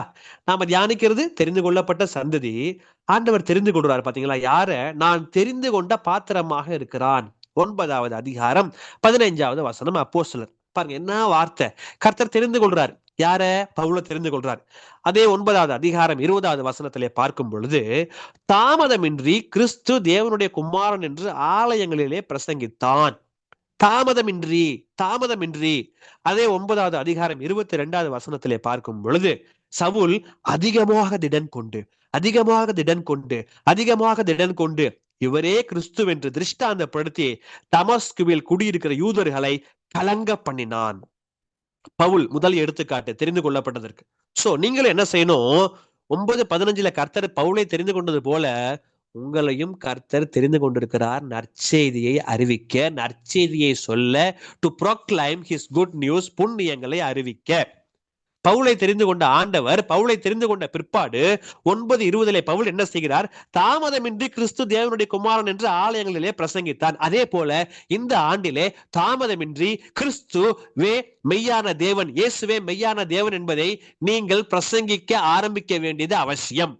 உங்களால பிரசங்கிக்க முடியலன்னா அதற்கு ஏற்ற காரியங்களை ஏற்பாடு பண்ணி, பண தேவைகளை கொடுத்து, அதை சந்தித்து, உடல் வயசாயிருச்சு, பலவீனமா இருக்கு, எங்களால ஒன்னும் செய்ய முடியல அப்படின்னா ஒரு அமௌண்ட் திரட்டி வேணோ ஏதோ வாடகைக்கு எடுத்து ஆட்களை அனுப்ப நீங்க எங்களை தொடர்பு கொண்டால் சுவிசேஷத்தை நாம் அறிவிக்கலாம். முடியாதவங்களுக்கு சொல்றேன், முடிஞ்சவங்களுக்கு நீங்க உங்க கையால நல்ல ஸ்டாண்டர்டான டிராக்டை ஒரு மாசத்துக்கு குறைஞ்சது 5-10 பேருக்கு அது கொடுக்க வேண்டியது அவசியம். பவுல் என்ன செஞ்சாரு? தாமதமின்றி ஸ்டார்ட் பண்ணது போல தாமதமின்றி இந்த 2026வது ஆண்டு உங்களால் முடிந்த வரை ஆண்டவருடைய நற்செய்தியை பரப்ப வேண்டியது உங்களுடைய கடமையாக இருக்கிறது. 22வது வசனத்திலே பார்க்கும் பொழுது, சவுல் அதிகமாக திடன் கொண்டு இந்த ஆண்டிலே நீங்கள் அதிகமாக திடன் கொள்ள வேண்டியது அவசியமாக இருக்கிறது. அவன் திடன் கொண்டு யூதர்களை கலங்க பண்ணினான். எப்படி கலங்க பண்ணினான்னா, இவரே கிறிஸ்து வந்து திருஷ்டாந்தப்படுத்தி நீங்களும் இந்த ஆண்டிலே அநேகரை, பிசாசை கலங்க பண்ண வேண்டியது அவசியமாக இருக்கிறது. 2வது கர்த்தர் தெரிந்து கொண்ட ஒரு நபரை உங்கள் முன் வைத்து போக விரும்புகிறேன். அதே அப்போஸ்தலர் 15வது அதிகாரம் 7வது வசனம். Acts chapter 15:17. அதிலே பார்க்கும் பொழுது, என்னுடைய வாயினாலே நீங்கள் அறிந்திருக்கிறபடி புறஜாதியார் என்னுடைய வாயினாலே சுவிசேஷ வசனத்தை கேட்டு விசுவாசிக்கும்படி தேவன் அநேக நாட்களுக்கு முன்னே உங்களில் ஒருவனாகிய என்னை தெரிந்து கொண்டார். இது யாரை குறித்து சொல்லப்படுது? சுவிசேஷ வசனத்தை கேட்டு விசுவாசிக்க என்னை தெரிந்து கொண்டார் என்று பேதுரு சொல்கிறார். 2 எக்ஸாம்பிள்ஸ் உங்கள் முன்னாடி வச்சிருக்கிறேன். 2 எடுத்துக்காட்டுகளை உங்கள் முன் வைத்திருக்கிறேன். வசன ஆதாரத்தோடு, அதே வார்த்தையோடு நாம் தியானித்துக் கொண்டிருக்கிறதான அந்த சைட் ஹெட்டிங்கோடு. முதல்ல பவுல், 2வது பேதுரு, மூணாவது யாரு? நீங்க தான், தேவ பிள்ளைகள் நீங்க தான். ஸோ பாயிண்ட் நம்பர் 1, தெரிந்து கொள்ளப்பட்ட சந்ததி. You are a chosen one. You are a chosen people. எதுக்கு? To proclaim his goodness. பவுல் மாத்திரமல்ல, பேதுரு மாத்திரமல்ல, நானும் என் ஆண்டவருக்காக பெரிய காரியங்களை செய்வேன். நான் மற்றவர்களுக்கு உதவுவது மாத்திரமல்ல, மற்றவர்களுக்கு கொடுப்பது மாத்திரமல்ல, மற்றவர்களை ஆறுதல் படுத்துகிற ஊழியம் மாத்திரமல்ல, ஆண்டவருடைய நற்செய்தியை நானும் அறிவிப்பேன். இதற்காகத்தான் நான் தெரிந்து கொள்ளப்பட்டிருக்கிறேன் என்று இந்த வசனம் சொல்லுகிறது. வாசிக்கலாம் 2வது காரியம். அந்த வசனம் படிங்க பிரதர். செகண்ட் ஆஃப் 1 பேதுரு 2வது அதிகாரம் 9வது வசனம். தெரிந்து கொள்ளப்பட்ட சந்ததியாயும், அடுத்தது ராஜரீக கூட்டமாயும். போதும் பிரதர். பாயிண்ட் நம்பர் 2, ராஜரீகமான ஆசாரிய கூட்டம், ராயல் பிரீஸ்ட்ஹுட். நல்லா கவனிக்கணும். முதல்ல என்ன பார்த்தோம்? நீங்க யாரு? தெரிந்து கொள்ளப்பட்ட சந்ததி. 2வது நீங்க யாரு? ராஜரீகமான ஆசாரிய கூட்டம். பழைய ஏற்பாட்டிலே பார்க்கும் பொழுது, நல்ல பழைய ஏற்பாட்டை ஆராய்ஞ்சிங்கன்னா, தீர்க்கதரிசிகள், ஆசாரியர்கள், ராஜாக்கள் 3 பேரும் முக்கியமான பங்கு வகித்தார்கள். ஆனா புதிய ஏற்பாட்டில் பார்க்கும் பொழுது அப்படி 3 பங்காக இல்லை, எல்லாருமே ராஜரீகமான ஆசாரிய கூட்டம் என்று வேதம் சொல்லுகிறது. ரைட். அதாவது அடுத்த ஸ்லைட் போடுங்க. ஆசாரியனுடைய வேலை என்ன? 3 types of sacrifices உங்கள் முன் நான் வைத்து போக விரும்புகிறேன். முதல் காரியம், எபிரேயருக்கு எழுதின நிருபம் 13வது அதிகாரம் 15வது வசனம். எபிரேயர் 13:15. இந்த வசனத்திலே பார்க்கும் பொழுது, ஆகையால் அவருடைய நாமத்தை துதிக்கும் உதடுகளின் கனியாகிய ஸ்தோத்திர பலியை அவர் மூலமாய் எப்போதும் தேவனுக்கு செலுத்த கடவோம். So point number 1, sacrifice of praise. என்ன பிரதர்? ஆசாரியனுடைய வேலை என்ன? ஸ்தோத்திர பலி செலுத்தும் ஆசாரியன். வசனம் என்ன சொல்லுது? 13:15. ஆகையால் அவருடைய நாமத்தை துதிக்கும் உதடுகளின் கனியாகிய என்ன பலியா? ஸ்தோத்திர பலி. என்ன பலியா? ஸ்தோத்திர பலி. நீங்கள் ராஜரீகமான ஆசாரிய கூட்டம், முதலிலே நீங்கள் செலுத்த வேண்டிய பலி ஸ்தோத்திர பலி. என்ன பிரதர் செய்யணும்? ஸ்தோத்திர பலி, ஸ்தோத்திர பலி அப்பாவுக்கு, துதியும் கனமும் மகிமையும் என் அப்பாவுக்கு. ஒன்றுக்கும் கவலைப்படாமல் எல்லாவற்றையும் குறித்து உங்கள் விண்ணப்பங்களை ஸ்தோத்திரத்தோடைய கூடிய ஜபத்தினாலும் வேண்டுதலினாலும் தேவனுக்கு தெரியப்படுத்துங்கள். அப்பொழுது நீங்கள் வேண்டிக் கொள்வது கிடைக்கும் என்று வசனம் சொல்லவில்லை. அப்பொழுது எல்லா புத்திக்கும் மேலான தேவ சமாதானம் உங்கள் இருதயங்களையும் உங்கள் சிந்தைகளையும் கிறிஸ்து இயேசுவுக்குள்ளாக காத்துக்கொள்ளும். சோ பாயிண்ட் நம்பர் 1, ஸ்தோத்திர பலி செலுத்தும் ஆசாரியன். பாயிண்ட் நம்பர் 2 என்ன? Sacrifice of giving. அதே எபிரேயர் 13வது அதிகாரம் அடுத்த வசனம் 16வது வசனம். அன்றியும் நன்மை செய்யவும் தான தர்மம் பண்ணவும் மறவாதிருங்கள், இப்படிப்பட்ட பலிகளின் மேல் தேவன் பிரியமாயிருக்கிறாராம். என்ன பலியா? என்ன பலியா? நன்மை செய்வதும் தான தர்மம் பண்ணுகிற பலி. பாத்தீங்களா? அதுல அடுத்த வார்த்தை வருது, பலி. 2வது என்ன? ஆசாரியன், உதவி செய்யும் ஆசாரியன். பாயிண்ட் நம்பர் 2, அந்த ஆசாரியன் பேர் என்ன? உதவி செய்யும் ஆசாரியன். நன்மை செய்யவும் தான தர்மம் பண்ணவும் மறவாதிருங்கள். உங்கள்கிட்ட ஒரு விஷயம் சொல்றேன். இந்த விஷயத்த சொல்றது ஜெனிஃபருக்கு பிடிக்குமா பிடிக்காதான்னு தெரியல. நம்முடைய ஃபேமிலி பைபிள் ஸ்டடினால சொல்றேன், கேளுங்க. இன்னைக்கு காலையில நானும் ஜெனிஃபரும் ஒரு குரூப்ல இருக்கோம். அந்த குரூப்ல இருக்கிற அந்த ஊழியத்தை செய்கிறதான ஒரு நபர், உங்க குடும்பத்துல இருக்கிற, உங்க குடும்பம் இல்லையா, உங்க ஃபேமிலியில இருக்கிறீங்க, நீங்க எல்லாம் எல்லா ஃபேமிலியில இருக்கிறீங்க. வெளியே ஆட்களை பார்த்தா நானும் இன்னும் 1-2 பேர் தான் இருப்போம். உங்க எல்லாரையும் சின்ன வயசுல இருந்தே எனக்கு தெரியும். எல்லா ரிலேட்டிவையும் நான் பார்த்துருக்கிறேன் நம்ம ஃபேமிலியில. அவங்க சொல்றாங்க, ஜெனிஃபரை குறித்து ஒரு வார்த்தை போட்டிருக்கிறாரு அந்த பிரதர். அந்த குரூப்ல என்ன போட்டிருக்காருன்னா, அப்போஸ்தலரால், அந்த வசனத்தோட போட்டிருக்கிறாரு, அப்போஸ்தலரால் ஆறுதலின் மகன்னு அழைச்சாங்களாம். அந்த வசனம் அது இன்னொரு செல்லுல இருக்கு, அதை நான் இப்ப எடுக்கல, அங்க இருக்கு ஹால்ல. ஆறுதலின் மகன் அப்போஸ்தலர் அழைக்கிறாங்க. யாருன்னா ஜோசஸ். ஆங்கிலத்துல ஜோசஸ்ங்கிற வார்த்தை பயன்படுத்தப்படுது. அதே போல அந்த ஊழியக்காரர் சொல்றாரு, அந்த ஊழியக்கார்ட்ட நல்ல பேர் வாங்கவே முடியாது. அந்த ஊழியக்காரு ரொம்ப ஒரு உண்மையான ஒரு ஊழியக்காரு, கர்த்தரோடே வாழ்றவர். அதை நான் பார்த்திருக்கிறேன். கர்த்தரோடே ஜீவிக்கிறவர், பல உபத்திரவத்திலும் பலவீனத்திலும் ஆண்டவருக்காக ஓடுறவர். அவர் நல்லா தெரியும், எனக்கு தெரியும், ஜெனிஃபருக்கு தெரியும். அவர் போட்டிருக்காரு, இக்காலத்திலே ஆறுதலின் மகன் நான் பிரதர் ஆனந்த் என்று விசுவாசிக்கிறேன். அவர் அநேக ஏழைகளுடைய கண்ணீர், இன்னும் ஏழைகள் மாத்திரம் இல்ல, தரித்திரரு, அப்புறம் கணவனை இழந்தவர்கள், இப்படி பல காரியங்கள், தகப்பனற்றவர்கள், இப்படி பல காரியங்களை போட்டு இவங்க எல்லாருமே நம்ம குடும்பத்துல இருக்கிற ஜெனிஃபர்னால ஆறுதல் அடைகிறார்னு சொல்லி போட்டிருக்கிறாங்க. மேலான வார்த்தை, மேலான ஒரு ஆசீர்வாதத்தை நம்முடைய குழுவுல நமக்கு ரோல் மாடலா இருக்கிற பிரதர் ஜெனிஃபர் செய்யறத பார்த்து நான் களி கூர்ந்தேன், நான் மகிழ்ச்சி அடைந்தேன். அவர் போட்டிருக்காரு, அவர் சொல்ற வார்த்தை ஒன்னொன்னு உண்மையான அவர் இருதயத்திலிருந்து அப்படியே வர்ற வார்த்தை. இந்த ஊழியக்காரர் சொல்றார், ஏழைகள்ங்கிறாரு, விதவைகள்ங்கிறாரு, திக்கற்ற பிள்ளைகள்ங்கிறாரு, தகப்பனற்றவர்கள்ங்கிறாரு, சபைகள்ங்கிறாரு. 5 விதமான காரியங்களை நம்முடைய குழுவில இருக்கிற இந்த வசனத்தை படிக்கும் பொழுது எனக்கு அது நினைவுக்கு வருகிறது. உதவி செய்யும் ஆசாரியன், சாக்ரிஃபைஸ் ஆஃப் கிவிங், நாமும் செய்ய வேண்டியது அவசியம். மூன்றாவது ஒரு பலி என்ன? Living sacrifice. ரோமர் நிருபம் 12வது அதிகாரம் 1வது வசனம் உங்களுக்கு எல்லாருக்கும் தெரியும் இல்லையா? ரோமன்ஸ் சாப்டர் 12 வேர்ட்ஸ் 1 இப்படி இருக்க, சகோதரரே, நீங்கள் உங்கள் சரீரங்களை பரிசுத்தமும் தேவனுக்கு பிரியமுமான என்ன பலியா? ஜீவ பலியாக ஒப்பு கொடுக்க வேண்டும் என்று தேவனுடைய இரக்கங்களை முன்னிட்டு வேண்டிக் கொள்கிறேன். இதுவே நீங்கள் செய்யத்தக்க புத்தியுள்ள ஆராதனை. அப்ப மூன்றாவது என்ன சாக்ரிஃபைஸ்? என்ன சாக்ரிஃபைஸ்? லிவிங் சாக்ரிஃபைஸ், ஜீவ பலி. என்ன ஜீவ பலினா என்ன? நான் என்னுடைய சரீரத்தை பரிசுத்தமாக வைத்துக் கொள்வது, அதாவது ஜீவ பலி செலுத்தும் ஆசாரியன். நம்ம என்ன தியானிக்கிறோம்? ராஜரிகமான ஆசாரிய கூட்டம், ஸ்தோத்திர பலி செலுத்தும் ஆசாரியன், உதவி செய்யும் ஆசாரியன், ஜீவ பலி செலுத்தும் ஆசாரியன், sacrifice of praise, sacrifice of giving and living sacrifice. அதாவது என்ன பிரதர் சொல்ல வரீங்க? ராஜரிகமான ஆசாரிய கூட்டம் இன்னும் கொஞ்சம் எங்களுக்கு புரியாப்புல சொல்லுங்க அப்படின்னா, இது ஒரு விசேஷித்த ஊழியம், ஸ்பெஷல் மினிஸ்ட்ரி. மற்றவர்களுக்காக ஜெபிப்பது, மற்றவர்களுக்காக தேவனுடைய சமூகத்திலே நிற்பது, இன்டர்செசரி பிரேயர். நான் சாட்சியா முதல்ல இருக்கணும். First I should be a witness. ஏன் சுவாபம் முக்கியம்? My character is very important. நேரடியாக நான் தேவனோடு பேசுபவர் ஆசாரியன். Direct access to God. ஆசாரியன் யாரு? தேவனுடைய சமூகத்துல நித்தமும் நிற்பவன். பழைய உடன்படிக்கை, புதிய உடன்படிக்கை ரெண்டாக பிரித்து உங்கள் மத்தியிலே புரிந்து கொள்ளும்படியாக நான் வைத்து போக விரும்புகிறேன். பழைய உடன்படிக்கையிலே ஆசாரியன் தான் மத்தியஸ்தன். புதிய உடன்படிக்கையிலே கிறிஸ்து நமக்கு மத்தியஸ்தராய் இருக்கிறார். பழைய உடன்படிக்கையிலே குறிப்பிட்ட கோத்திரத்தார் மாத்திரம்தான் ஆசாரிய ஊழியத்தை செய்ய முடியும். புதிய ஏற்பாட்டிலே அப்படி அல்ல, நாம் எல்லாருமே ராஜரிகமான ஆசாரிய கூட்டம்.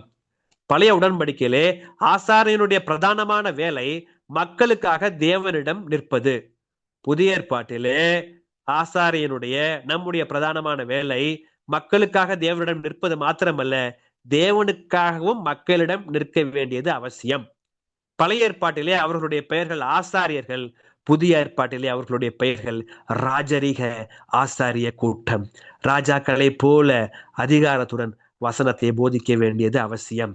ராஜாவுடைய வேலையை செய்கிற ஆசாரியனாய் இருக்க வேண்டியது அவசியம். இந்த பயங்கரமான வேலை ராஜரிகமான வேலை என்பதால் நமக்கு பெயர் ராஜரிக ஆசாரிய கூட்டம். நாம் எப்போதும் தேவனுடைய சமூகத்திலே எப்போதும் இருந்து கொண்டு இருக்க வேண்டியது அவசியம். ஜெபத்திலே மாத்திரமல்ல, ஞாயிறு தொழுகையிலே மாத்திரமல்ல, வீட்டிலே இருக்கும் பொழுதும், தூங்கும் பொழுதும், ஆபீஸ்ல இருக்கும் பொழுதும், வாகனம் ஓட்டுறப்பையும், சமைக்கிறப்பையும், குளிக்கிறப்பையும், எந்நேரமும் நான் தேவனோடு பேசிக்கொண்டே இருப்பேன். கர்த்தரோடு வாழ்வேன். ஏனோக்கை போல இருப்பேன். நம்மை போல பாடுள்ள மனுஷரா இருந்தோம். குமாரர்கள் இருந்தார்கள், குமாரத்திகள் இருந்தார்கள். ஆனாலும் ஏனோக்கு தேவனோடு சஞ்சரித்ததை போல நானும் ஒரு ராஜரிகமான ஆசாரியன் என்று வேதம் சொல்கிறபடியால் நானும் கர்த்தரோடு சஞ்சரிப்பேன். எதற்கு? To proclaim his goodness.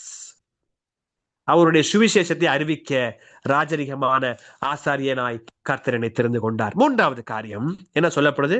நீங்களோ உங்களை அந்தகாரத்தில் நின்று நம்முடைய ஆச்சரியமான ஒளியினிடத்திற்கு வரவழைத்தவருடைய புண்ணியங்களை அறிவிக்கும்படிக்கு முதல்ல பார்த்தது தெரிந்து கொள்ளப்பட்ட சந்ததி, இரண்டாவது ராஜரிகமான ஆசாரிய கூட்டம், மூன்றாவது பரிசுத்த ஜாதியாயும். Thank you brother. பரிசுத்த ஜாதி. மூன்றாவது நம்ம பேர் என்ன? எப்பா என்னப்பா ஐயா என்ன ஜாதின்றாங்க? சேலத்துல வேலை செஞ்சப்ப 5 வருஷம் சேலத்துல இருந்தேன். கொஞ்ச நேரத்துல பழகினோடனே கிட்ட வந்து பிரதர் என்ன பிரதர் இல்ல சார் என்ன ஜாதின்றாங்க. போடு, எடுத்தவனே ஓபன் பண்ணிடுறாங்க விஷயத்தை. அங்கிட்டு கொஞ்சம் கேஸ்ட் ஃபீலிங் ஜாஸ்தி. இப்ப இங்க ஆண்டவர் என்ன பேர் சொல்லியிருக்காரு? இங்க ஜாதிங்கிற வார்த்தை வந்திருக்கு. ஆக்சுவலா கரெக்டா பாத்தீங்கன்னா ஆங்கிலத்துல ஹோலி நேஷன், பரிசுத்த ஜாதி. ஹோலி நேஷன். அதாவது மூன்றாவது கர்த்தர் நம்ம கொடுக்குற பேரு, அப்பா நீங்க எல்லாம் பரிசுத்தமானவர்கள் அப்படிங்கிற ஒரு பேரை கொடுக்குறாரு. உங்களுக்கு புரியுதாப்புல சொல்றேன். 2 வசனத்தை மாத்திரம் சொல்லிட்டு இந்த 2 சப் ஹெடிங்கோட முடிக்க விரும்புகிறேன். அதே 1 பேதுரு 1வது அதிகாரம் 15வது வசனத்திலே பார்க்கும் பொழுது, 1 Peter chapter 1 verse 15 says, உங்களை அழைத்தவர் பரிசுத்தராய் இருக்கிறது போல நீங்களும் உங்கள் நடக்கைகள் எல்லாவற்றிலையும் பரிசுத்தராய் இருங்கள். நல்லா கவனிக்கணும், இந்த வசனத்துல ஒரு அழுத்தம் இருக்கு, நல்லா கவனிக்கணும். இயேசு பரிசுத்தராய் இருக்கிறது போல நான் பரிசுத்தரா இருக்கணும், ராஜா பரிசுத்தமா இருக்கணும் அப்படிலாம் இல்ல. என் தகப்பன் பிதா வேதத்தின்படி, என் சகோதரன் இயேசு கிறிஸ்து வேதத்தின்படி, என்னோட வாழ்கிறவர் அவர் துணையாளர், he is a God of all consolation, ஆறுதலின் தெய்வம், அவர் பரிசுத்த ஆவியானவர். இங்க என்ன சொல்லியிருக்கு? உங்களை அழைத்தவர் பரிசுத்தராய் இருக்கிறது போல. என்னுடைய பரிசுத்தம் கிறிஸ்துவனுடைய பரிசுத்தத்தை போல இருக்க வேண்டியது அவசியம். நல்லா கவனிக்கணும். பாத்தீங்களா? இந்த வார்த்தை நல்லா கவனிக்கணும், நல்லா ஆராயணும். ஆண்டவரே நான் பரிசுத்தமா இருக்கணும்னு ஜெபிக்காதீங்க. ஆண்டவரே நான் உம்மை போல பரிசுத்தமாக வாழ்பவளாய் என்னை மாற்றும். அதான் அடுத்த வார்த்தையில சொல்ற, நான் பரிசுத்தர் ஆகையால் நீங்களும் பரிசுத்தராய் இருங்கள் என்று எழுதியிருக்கிறதே. அவர் பரிசுத்தராய் இருக்கிறது போலவா. இன்னும் உங்களுக்கு புரியுதா? இன்னொரு வசனம் சொல்றேன், நல்லா புரிஞ்சுக்குவீங்க. எபிரேயர் நிருபம் ஹீப்ரூஸ் chapter 12 verse 9 and 10. எபிரேயர் நிருபம் 12வது அதிகாரம் 9வது வசனம் 10வது வசனம் கவனிங்க. அன்றியும் நம்முடைய சரீரத்தின் தகப்பன்மார்கள் நம்மை சிட்சிக்கும் போது அவர்களுக்கு நாம் அஞ்சி நடந்திருக்க, நாம் பிழைத்திருக்கத்தக்கதாக ஆவிகளின் பிதாவுக்கு வெகு அதிகமாய் அடங்கி நடக்க வேண்டும் அல்லவா. அடுத்த வார்த்தை முக்கியம். அவர்கள் தங்களுக்கு நலம் என்று தோன்றினபடி கொஞ்ச காலம் சிட்சித்தார்கள். ஒரு 8ஆம் கிளாஸ் வரைக்கும் 10ஆம் கிளாஸ் வரைக்கும் அப்பா அடிச்சிருப்பாரு, அம்மா அடிச்சிருப்பாங்க. இப்ப போய் நானோ ஜெனிஃபரோ அடி வாங்குறோமா? இல்லையே. ஆனா வாங்குறோம், வேற ஒருத்தட்ட வாங்குறோம். எவரோ நம்மாலு இவரோ தம்முடைய பரிசுத்தத்துக்கு நாம் பங்குள்ளவர்கள் ஆகும் பொருட்டு நம்முடைய பிரயோஜனத்துக்காகவே நம்மை சிட்சிக்கிறாராம். அப்ப இப்பயும் என்ன செய்யறாரு ஆண்டவர்? சில நேரத்துல பெரும்பெடுத்து முதல்ல விழுத்துறார். அதுக்கப்புறம் என்ன செய்யறாரு? பரிசுத்த ஆவியானவர் அதுல மறந்து போறாரு, ஆற்றுகிறார். ஏன்பா? ஏன் ஆண்டவர் அடிச்சு விட்டாரா? ஏன்னா பரிசுத்தத்தை தாண்டி போனா அந்த லிமிட்டுக்குள்ளே இருக்கிறதுக்காக கர்த்தர் நம்மை சிட்சிக்கிறார். வார்த்தை என்ன சொல்லுது பாருங்க, தம்முடைய பரிசுத்தத்துக்கு நாம் பங்குள்ளவர்கள் ஆகும் பொருட்டு. புரிஞ்சுக்கிட்டீங்களா? அப்படின்னா என்ன மாதிரி வார்த்தை? அவருடைய பரிசுத்தத்துக்கு நான் பங்குள்ளவன் ஆகணுமா அப்படின்னா, அதாவது பங்காளி ஆகணுமா. எதுக்கு? அவர் பரிசுத்தத்துக்கு. partakers of his holiness, to share his holiness, to take part in his holiness, to participate in his holiness, to take a portion in his holiness. அவருடைய பரிசுத்தத்துக்கு இதற்காக அழைக்கப்பட்டோம். இந்த வசனம் அந்த காலத்தில் நின்று ஆச்சரியமான ஒரு இடத்திற்கு வரவழைத்தனுடைய புண்ணியங்களை அறிவிக்கும்படிக்கு. 3வது காரியம், பரிசுத்த ஜாதியாயும் ஹோலி நேஷன். ராஜாவை பார்க்கிறப்ப என்னை பரிசுத்தமான ஒரு நபரா கர்த்தர் பார்க்க ராஜாவாகிய நான் விரும்பவில்லை. அவர் கிறிஸ்துவனிடத்திலே எப்படி பரிசுத்தத்தை பார்க்கிறாரோ அதே பரிசுத்தத்தை என்னிடத்திலும் பார்க்க நான் விரும்புகிறேன். அதற்கு என்னை ஒப்புக் கொடுக்கிறேன். அதற்கு நீங்களும் உங்களை ஒப்புக் கொடுத்து செல்ல வேண்டியது அவசியம். எதுக்கு பிரதர் இந்த பரிசுத்தம்? 12:14 எபிரேயர், பரிசுத்தம் இல்லாமல் ஒருவனும் கர்த்தரை தரிசிப்பதில்லையே. இந்த பரிசுத்தம் இல்லைன்னா நம்மால் கர்த்தரை தரிசிக்க முடியாது. என் பணத்தால் என்ன ரட்சிக்க முடியாது, என் பொருளால் என்ன ரட்சிக்க முடியாது, வேலையினால பேங்க்ல வச்சிருக்க பல சீக்களினால் என்ன ரட்சிக்க முடியாது. இன்னும் புரியாப்புல சொல்லணும்னா, என்னுடைய ஊழியத்தினால் என்னை காப்பாற்ற முடியாது. என்னுடைய சபையில நான் இத்தனை ஆத்மாக்களை 3000 ஆத்மாக்களை சம்பாதித்து வைத்திருக்கிறேன், என்னால் காப்பாற்ற முடியாது. நான் பிரபலமான ஒரு ஊழியன், யூடியூப்ல பல வியூஸ் இருக்கு, என்னால் காப்பாற்ற முடியாது. ஏன்? பரிசுத்தம் இல்லாமல் ஒருவனும் கர்த்தரை தரிசிப்பதில்லையே. பரிசுத்தம் இல்ல, குமாரனுடைய பரிசுத்தம் என்னிடத்திலே காணப்படாமல் நான் ஊழியத்திற்கு செல்லக்கூடாது. So point number 3, to proclaim his goodness. எப்படியா? பரிசுத்த ஜாதியாய் நான் ஆண்டவருடைய சுவிசேஷத்தை என்னுடைய கரங்களிலே எடுத்துக்கொண்டு செல்ல வேண்டியது அவசியம். 4வது ஒரு காரியத்தை சொல்லி முடிக்கிறேன். நான் சொல்லப்பட்டிருக்கு 4வது காரியம், அவருக்கு சொந்தமான ஜனமாயும் இருக்கிறீர்கள்.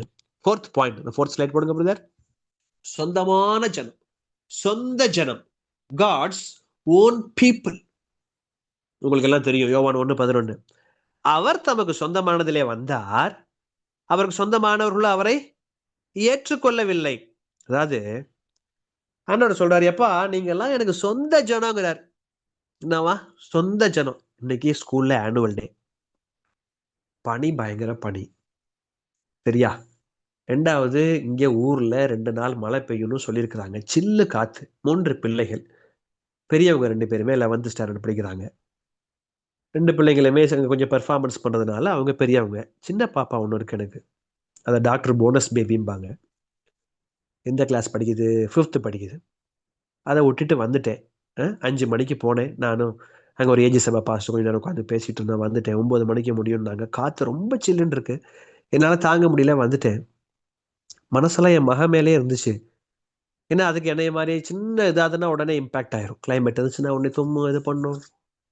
மனசு இருந்துச்சு. நைட்டு வேற பைபிள் ஸ்டடிக்கு போய் மெசேஜ் கொடுக்கணும். சீக்கிரமே போனேன். இப்போ 3 பேரையும் கூப்பிடணும் இல்லையா?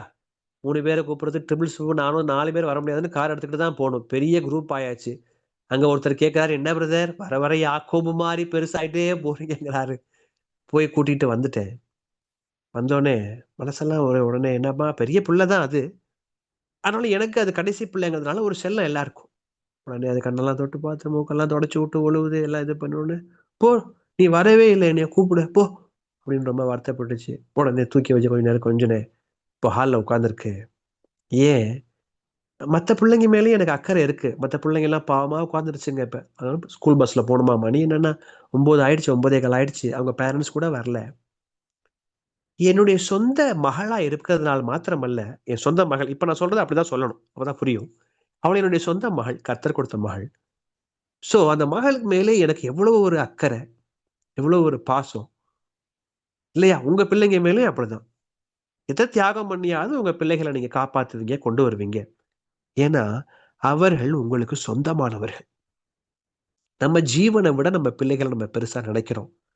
கர்த்தர் சொல்றாரு, எப்பா என் மகனே, என் மகளே. ஆண்டவர் சொல்றாரு, ஓசியால ஒரு வசனம், குழந்தையா இருக்கிறப்ப நான் அவன் கையை பிடிச்சு நடக்க பழக்கினே, உன் பக்கம் சாய்ந்து உணவு ஊட்டினே. என் மகனே, என் மகளே, உன்னை நான் எப்படி கைவிடுவேன்? நீ என்னுடைய சொந்த ஜனம்ங்கிறாரு. God's own people. இந்த ஒரு வார்த்தையை சொல்லி நான் முடிக்கிறேன். ஆண்டவருக்கு சொந்த ஜனமா இருக்க என்ன செய்ய வேண்டும்? ஆண்டவருக்கு சொந்த ஜனமா இருக்க என்ன செய்ய வேண்டும்? பழைய ஏற்பாட்டில் ஒரு ரெஃபரன்ஸ் தந்து முடிக்கிறேன். உபாகமத்தின் புஸ்தகம் 27வது அதிகாரம் 18வது வசனம். உபாகமம் 27:18 சொல்லுது, நீ என்னுடைய கட்டளைகளை கை கொண்டால் எனக்கு சொந்த ஜனமாய் இருப்பாய். என்ன மாதிரி வார்த்தை பாருங்க. Simple, simple. ஒன்னே ஒண்ணு செய்யணும், நீ என்னுடைய கட்டளைகளை கை கொண்டால் எனக்கு, உபாகமம் 27:18, சொந்த ஜனமாய் இருப்பாயாம். ஆண்டவர் சொல்லிட்டாரு. ஒண்ணுமே இல்லை, அவருக்கு சொந்த ஜனமா இருக்கணும்னா என்ன செய்யணுமா? அவருடைய கட்டளைகளை கை கொண்டால் போதுமா? நம்ம பேர்ல எழுதிரும். நம்ம பேர்லாம் ஒரு லிஸ்ட்டுக்கு கீழே வந்துடும். எஸ்ஐஆர் படிவத்துல பேர் இல்லையேன்னு இப்ப என் மனைவிக்கு ஒரே கவலையா இருக்கு. நான் சொல்றேன், அங்க எஸ்ஐஆர் படிவத்துல பேர் இல்லைன்னா பரவாயில்ல, சொந்த ஜனத்துல உன் பேர் இருக்கா? நீ என்னுடைய கட்டளைகளை கை கொண்டால் எனக்கு சொந்த ஜனமா இருப்பாய். ஹல்லேலூயா. சோ 4 காரியங்களை குறித்து தியானித்தோம். என்னது? முதல்ல செய்தியின் தலைப்பு, புண்ணியங்களை அறிவி, proclaim the goodness of God. முதல்ல என்ன சொல்றாரு? நீங்களோ உங்களை அந்தகாரத்தினின்று நம்முடைய ஆச்சரியமான ஒளியின் இடத்திற்கு வரவழைத்தவருடைய புண்ணியங்களை அறிவிக்கும்படிக்கு, புண்ணியங்களை அறிவிக்கும்படிக்கு. தேவ பிள்ளைகளே, இந்த வருஷத்துல நீங்க ஒரு மாசத்துக்கு குறைஞ்சது ஒரு 5 பேருக்காவது காஸ்பல் ஒரு ஃபேமிலி சார்பா அறிவிங்க. உங்களால முடியல, இல்ல காசு இருக்கு, என்கிட்ட நிறைய பணம் இருக்கு பிரதர்னா, உடனே எனக்கு போன் அடிங்க. நம்ம ஒரு வேனை ஏற்பாடு பண்ணி பைபிள் காலேஜ் ஸ்டூடெண்ட்ஸ் எல்லாம் அனுப்பி காஸ்பல் அறிவிக்க வைக்கலாம். நம்மளால முடிஞ்சதை செய்யலாம். 4 சொல்றாரு ஆண்டவர், புண்ணியங்களை அறிவிக்கும்படிக்கு தெரிந்து கொள்ளப்பட்ட சந்ததியா. முதல்ல என்னவா? chosen people. நீங்க எல்லாம் யாரு? சாதாரணமான ஆள் நினைச்சுக்கிட்டு இருக்கலாம். என்ன பிரதர், ராஜா பிரதர், லூர்து பிரதர், நான் பாட்டுக்கு தோசை ஊத்திக்கிட்டு இட்லி ஊத்திக்கிட்டு வீட்டுல இருந்துகிட்டு இருக்கிறேன், என் பிள்ளைங்களை கிளப்பி விட்டுக்கிட்டு வயசாகி போயிருச்சு, நான் போய் என்ன ஆண்டவர் உங்களுக்கு கொடுக்குற பேரு? அப்படி இல்லை என் பிரதர், என் சிஸ்டர், என் மகனே, என் மகளே, நீங்கள் தெரிந்து கொள்ளப்பட்ட சந்ததி. மாத்திரமல்ல, ரெண்டாவது யாரா நீங்க? ராஜரிகமான ஆசாரிய வேலை செய்கிறவர்கள், ஆசாரிய கூட்டம், ஆண்டவரோடு வாழ்கிறவங்க, மக்களுக்காக தேவ சமூகத்தில் நிற்கிறவங்க. மாத்திரமல்ல, மூணாவது யாரா நீங்க? பரிசுத்த ஜாதி. நம்ம பேரே என்னவா? பரிசுத்த ஜாதி, ஹோலி நேஷன். நாலாவது வசனம் சொல்லுது, அவருக்கு சொந்தமான ஜனமாய் இருக்கிறீர்கள், காட்ஸ் ஓன் பீப்புள். இன்னும் நம்மளை குறிச்சு, நம்ம வேலையை குறிச்சு, அதை குறிச்சு, இதை குறிச்சே கவலைப்பட வேணாம். வளருவோம், வளருவோம், வளருவோம். நீங்கள் புதிதாய் பிறந்த குழந்தைகளை போல திருவசனமாகிய களங்கமில்லாத ஞானப்பாலின் மேல் வாஞ்சியாயிருங்கள். To proclaim his goodness. புண்ணியங்களை அறிவிங்க. 4 விதமான சர்டிபிகேட்டை கர்த்தர் உங்களுக்கு கொடுத்துருக்காரு பாருங்க. யோசிச்சு பாருங்க, அந்த வார்த்தைகள்லாம் பாருங்க. நம்புற மாதிரியா இருக்கு? நம்பிதான் ஆகணும். நான் தெரிந்து கொள்ளப்பட்டவனா? ஆமாம், நான் தெரிந்து கொள்ளப்பட்டவன் என்று வாசனம் சொல்லுகிறது. நான் ராஜரிகமான ஆசாரியனா? நானா? நானா? மண்டையெல்லாம் ஒற்றையாய் வழுக்கையா சுத்துறனே, யோ வழுக்க, நீதான் ராஜரிகமான ஆசாரிய கூட்டம். யோ, என்ன நம்பவே முடியல. நான் பரிசுத்த ஜாதியா? ஆமா, நீ பரிசுத்த ஜாதிதான். நீ பரிசுத்தமா வாழ்ற, நீ ஆண்டவருக்கு பயந்து வாழ்ற. கர்த்தர் சொல்றாரு, நீ பரிசுத்த ஜாதிதான். அது மாத்திரமல்ல, அவருக்கு சொந்தமான ஜனம், அவருக்கு சொந்தமான ஜனம். 4 ஆசீர்வாதங்களை பெற்றுக்கொண்ட நீங்கள் அவருடைய புண்ணியங்களை இந்த ஆண்டு முழுக்க அறிவிக்க முயற்சி செய்யுங்கள். அதுக்கு முன்னாடி பரிசுத்தமா வாழணும், வேதத்துக்கு கீழ்ப்படியணும், டாக்டரின்ஸை ஃபாலோ பண்ணணும். ஞானஸ்தானம் எடுக்காதவங்க நீங்க இந்த வார்த்தைகள்லாம் பாருங்க. ஆண்டவர் ஒரு சில காரியங்களை செய்ய சொன்னார்னா அதெல்லாம் செய்யுங்க. வெளியே தெரியாமையாவது செய்யலாம், யாருக்கும் தெரியாமையாவது அந்தரங்கத்திலேயாவது ஞானஸ்தானம் எடுக்கலாம். ஞானஸ்தானம் எடுத்துக்கங்க, வேத வார்த்தைகளுக்கு கீழ்ப்படிங்க, கர்த்தருடைய பந்தியில கலந்துக்கங்க, அப்பத்துல பங்கு பெறுங்க, ரசத்துல பங்கு பெறுங்க. நம்ம நிதானிக்க அது உதவும். அதெல்லாம் செய்யணும், செய்ய வேண்டிய முறையில செய்யணும். அதை விக்கிரகமாக்கிடக்கூடாது.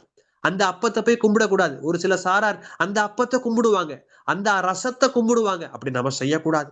அதை விக்கிரகமாக்க கூடாது. ஆண்டவர் ஒருத்தர் தான், வழிபாட்டுக்குரியவர் அவர் ஒருத்தர் தான். ஒரு சில காரியங்களால நம்ம கடைபிடித்த பிற்பாடுதான் நாம ஆண்டவருடைய புண்ணியங்களை அறிவிக்கும் பொழுது கர்த்தர் நம் வழியாய் செயல்படுவார். இந்த வார்த்தையின் வழியாக கர்த்தர் உங்களோட இடைபடுவாராக. ஆமென். ஆமென், ஆமென். Thank you brother. உற்சாகமான வார்த்தைகளை இன்றைக்கு நாம் கேட்டோம். கர்த்தருடைய சுவிசேஷத்தை, அவருடைய குட்னஸ், அவருடைய புண்ணியங்களை அறிவிக்கும்படி தேவன் நம்மை அழைத்திருக்கிறார், தெரிந்து கொண்டிருக்கிறார். கர்த்தருக்கு நாம் நன்றி செலுத்துவோம். Think about that for a moment. அப்போஸ்தலனாகிய பவுல் சொல்றாரு, சுவிசேஷத்தை பிரசங்கிக்காவிட்டால் எனக்கு ஐயோ அப்படின்றாரு. அது நமக்குள்ள கொதித்து எழும்ப வேண்டாமா? நமக்குள்ள அது உற்சாகமா எழும்ப வேண்டாமா? நம்ம அதை தூங்கவே விடாது இல்லையா? இந்த சுவிசேஷத்தை பிரசங்கிக்கணுன்ற வாஞ்ச, அதை நாம் தொடர்ந்து இந்த வருடம் முழுவதும் செய்வோம். கர்த்தர் நம்மோடு பேசியிருக்கிறார். காலம் பொல்லாததா இருக்கிறது, கொடிய காலங்கள் வரும் என்று அறிவாயாக. கர்த்தர் நம்மளை தான் நம்பி ஒப்படைச்சிருக்கிறார். அதனால் நாம் தொடர்ந்து கர்த்தருக்காக செயல்படுவோம். பிரதர், அப்படியே ப்ரே பண்ணி க்ளோஸ் பண்ணிடுறீங்களா? ஓகே பிரதர், ஜெபிக்கலாம். நல்ல தகப்பனே, இந்த நாளுக்காக நன்றி செலுத்துகிறோம். யாரெல்லாம் இந்த நேரத்துல நம்முடைய வார்த்தைகளை கேட்டுட்டு இருக்காங்களோ, இப்ப கேட்கிறாங்க, அதுக்கு அப்புறம் கேட்கிறவங்க, வயதுல பெரியவங்க, சீனியர்ஸ், ஜூனியர்ஸ், எல்லாருக்காகவும் ஜெபிக்கிறேன் ஆண்டவரே. எல்லாருமே உங்களுடைய புண்ணியங்களை இந்த வருஷங்களை அறிவிக்கணும் டாடி. அது மாத்திரமல்ல, இவர்கள் தெரிந்து கொள்ளப்பட்ட சந்ததியாக இருக்க வேண்டும், ராஜரிகமான ஆசாரிய கூட்டமாக இருக்க வேண்டும், பரிசுத்த ஜாதியாக இருக்க வேண்டும், உமக்கு சொந்தமான ஜனமாக இருக்க வேண்டும் ஆண்டவரே. உண்மை உத்தமாய் வாழணும், வேதத்துக்கு கீழ்ப்படியணும், ஊழியோன்னு மட்டும் ஊழியத்தை செய்யாம ஆண்டவரோட நேரம் செலவழிக்கணும். ஆண்டவருக்காக நாங்கள் ஊழியம் செய்வதை விட கர்த்தரோடு நாங்கள் நேரம் செலவழிக்கிறது மேல். ஸோ முதல்ல கர்த்தரோட நாங்கள் நேரம் செலவழிக்கணும், அப்புறம் ஊழியம் செய்யணும். எந்த விதத்துல என்னத்தை நாங்க உங்களுக்கு செய்யணும்னு விரும்புறீங்களோ அதை எங்களுக்குள்ள செய்ய வைங்க. வரங்களை தாங்க. நாங்க ஜெபிச்சா பிசாசு ஓடணும், நாங்க ஜெபிச்சா நோய் வியாதியெல்லாம் சரியாகணும், நாங்க ஜெபிச்சா தீர்க்க தரிசனம் வரணும், நாங்க ஜெபிச்சா அற்புத அடையாளங்கள் நடக்கணும், ஞானத்தை போதிக்கணும், அறிவை உணர்த்தணும். எங்க டீம்ல இருக்கிற ஒவ்வொருவரும் இந்த வருஷம் ஆவிக்குரிய வாழ்க்கையிலே பல படிகள் மேலே ஏறி கிறிஸ்துவை போல மாற எங்களை ஒப்புக் கொடுக்கிறோம். ஒவ்வொருவரையும் ஆசீர்வதிங்க ஆண்டவரே. ஆவிக்குரிய ஆசீர்வாதங்கள், பூமிக்குரிய ஆசீர்வாதங்கள், ஊழியத்திற்குரிய ஆசீர்வாதங்கள், 3 விதமான ஆசீர்வாதத்தினாலும் உடைய பிள்ளைகளை ஆசீர்வதிங்க. பாவத்தோடு அசுத்தத்தோடு யாராவது இருந்தா பரிசுத்தத்துக்கு நேரா நடத்துங்க. உடைய வார்த்தைகள் அவர்கள் உள்ளத்திலே ஊடுருவி பாய்வதாக.